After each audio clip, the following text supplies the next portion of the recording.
جی السلام علیکم، امید ہے آپ سب خیریت سے ہوں گے اور آپ کا رمضان بھی بہت اچھے سے گزرا ہوگا۔ رمضان میں ایک مسئلہ بہت سے لوگوں کو پیش آتا ہے، جو کہ میرے ساتھ بھی پیش آیا اور میرے ساتھ کئی لوگوں کو بھی پیش آیا، جو کہ اکثر لوگ اس چیز کی شکایت کرتے ہیں کہ افطاری کرنے کے بعد یا صبح سحری کرنے کے بعد ہمارا سینہ بہت زیادہ جلن کرتا ہے، تیزابیت ہوتی ہے، بلوٹنگ ہوتی ہے اور اس کے علاوہ معدے میں اکثر کو درد بھی ہوتی ہے۔ اس کی جو مین وجہ کیا ہے؟ مین وجہ یہ ہے کہ کھانے کی روٹین ہماری چینج ہوئی ہوتی ہے۔ اس کے علاوہ بہت زیادہ فرائی چیزوں کا استعمال، میٹھے کا استعمال، اس کے علاوہ شربت کا استعمال اور بے تکی چیزوں کا استعمال ہم کرتے ہیں، جس کی وجہ سے یہ ہمارا معدہ جو ہے وہ ڈسٹرب ہو جاتا ہے۔ اصولاً تو ہمارا معدہ 11 مہینے کھاتا ہے اور 1 مہینہ اس کو ریسٹ دینا پڑتا ہے، لیکن ہمارے ہاں یہ الٹا حساب ہوتا ہے کہ جو 1 مہینہ ہوتا ہے اس میں ہم معدے کا برا حال کر دیتے ہیں۔ تو کوشش کریں کہ معدے کا برا حال نہ کریں، معدے کو بالکل سکون سے کام کرنے دیں۔ اللہ تعالیٰ نے ایک نظام بنایا ہے کہ جو معدہ ہوتا ہے وہ 11 مہینے کام کرتا ہے، کیونکہ ہم ہر وقت کھاتے پیتے رہتے ہیں، تو 1 مہینہ اس کو ریسٹ کرنے کے لیے اللہ تعالیٰ نے یہ بنایا ہے۔ تو ہمارا ریسٹ کی بجائے ہمارا معدہ جو ہے وہ ڈبل ٹرپل کام کرتا ہے۔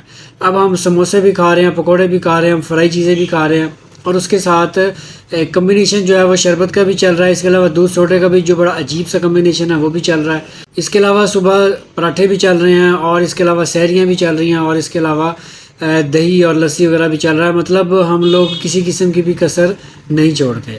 تو یہ ساری جو چیزیں ہیں یہ باعث بنتی ہیں آپ کے معدے میں جلن کا، تیزابیت کا، بلوٹنگ کا۔ اب میں پچھلے دنوں ایک بندے سے بھی میری ملاقات ہوئی جو کہ 1112 میں تھے، انہوں نے بھی یہ بتایا کہ ہم آج کل ہمیں جو ایمرجنسی آتی ہے، اور وہ کئی لوگ ایسے بھی شامل ہوتے ہیں جو کہتے ہیں جی ہمیں ہارٹ اٹیک ہو گیا، ہمارا دل کا مسئلہ ہو گیا، لیکن جب جا کے دیکھا جاتا ہے تو انہوں نے اوور ایٹنگ کی تھی افطاری میں یا سحری میں، جس کی وجہ سے ان کو بلوٹنگ ہوئی ہے، گیسٹرک پرابلم ہوئی ہے، گیس جو ہے وہ بہت زیادہ پھیلی ہے ان کے جسم میں، جس کی وجہ سے ان کو یہ لگا کہ ان کو ہارٹ اٹیک ہو گیا۔ تو گیس کا ایشو جو ہے وہ بہت زیادہ عام ہے۔ اس کے لیے 3 سے 4 چیزیں ہیں، جو تو سب سے پہلے ایک تو احتیاط ہے، جو میں آپ کو بتاؤں گا وہ آپ نے احتیاط کرنی ہے۔ اس کے علاوہ 1 سے 2 چیزیں ایسی ہیں جو میں آپ کو بتاؤں گا، وہ آپ استعمال کریں، انشاءاللہ آپ کو بہتر اس کا فائدہ ہوگا۔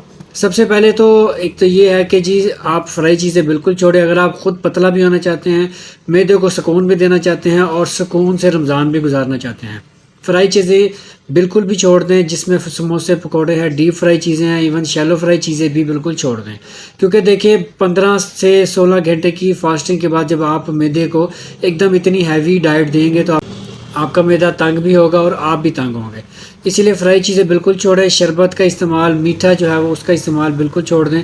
لوگ کہتے ہیں جی ہم ٹھنڈا نہیں کرتے، ہم لوگ تازے پانی کے ساتھ استعمال کرتے ہیں، لیکن اس کی تاثیر تو ٹھنڈی ہوتی ہے، اور میٹھا جو ہے وہ معدے کے لیے ایک دم میٹھا دینا وہ نقصان دہ ہے۔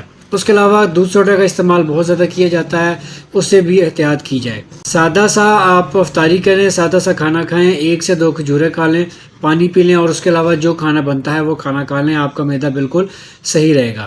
اگر پھر بھی یہ مسئلہ ہوتا ہے تو یہ ساشے میں آپ کی اسکرین پہ چل رہا ہوگا، یہ ساشے ہے جی رائزک ساشے، یہ ساشے آپ پی لیں۔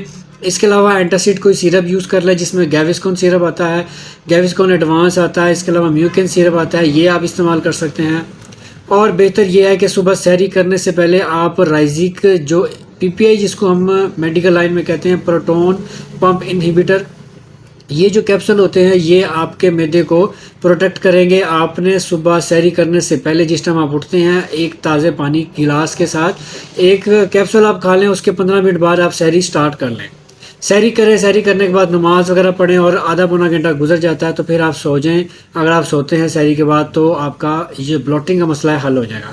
اسی طرح افطاری میں بھی کریں، آپ سمپل ایک کھجور کھائیں، پانی پئیں، روزہ کھولیں، اس کے بعد آپ کیپسول کھا لیں، اسے 10 سے 15 منٹ کا وقفہ دے دیں، اس دوران جو ہے آپ نماز وغیرہ پڑھ لیں، اس کے بعد آپ ہلکا پھلکا کھانا کھا لیں، جو آپ کے گھر میں کھانا پکا ہوا ہے، چاہے وہ چاول کی صورت میں ہے، چاہے روٹی کی صورت میں ہے، جو بھی ہے وہ کھا لیں، لیکن فرائی چیزوں سے احتیاط کریں، تو یہ آپ کی بلوٹنگ بھی ختم ہو جائے گی، آپ کا جو معدے میں جلن ہوتی ہے، تیزابیت ہوتی ہے، وہ بھی ختم ہو جائے گی، اور آپ کا رمضان بالکل سکون سے گزرے گا۔ میں آپ کو یہ ایک نصیحت کروں گا کہ یہ جو رمضان میں آپ کا معدے کا مسئلہ ہوتا ہے، اس میں 80 سے 90% آپ کی اپنی احتیاط ہے اور صرف 10% آپ کی دوائی ہے۔ ہم لوگ جو ہے وہ الٹا چلتے ہیں، ہم صرف 10% احتیاط کرتے ہیں اور 80 سے 90% ہم دوائیوں پہ منحصر ہوتے ہیں. تو اسی لیے احتیاط کریں اپنے لیے بھی اور اپنا رمضان بہتر کرنے کے لیے بھی بہت زیادہ احتیاط کریں. اور جو میں نے آپ کو طریقہ کار بتایا ہے اس طریقے کو اپنائیں. انشاءاللہ آپ کا رمضان بھی سکون سے گزرے گا, عید بھی اچھی گزرے گی اور آپ بلوٹنگ کا شکار نہیں ہوں گے. امید ہے یہ انفارمیٹیو ویڈیو آپ کو پسند آئی ہوگی. لائک بھی کریں, شیئر بھی کریں. ہمیں فیس بک پہ بھی فالو کریں, ہمیں ٹک ٹاک پہ بھی فالو کریں, انسٹا پہ بھی فالو کریں. مزید ویڈیو کے لیے کیپ واچنگ, کیپ سپورٹنگ. دعاؤں میں یاد رکھیے گا, اپنا خیال رکھیے. مجھے اجازت دیں. اللہ حافظ.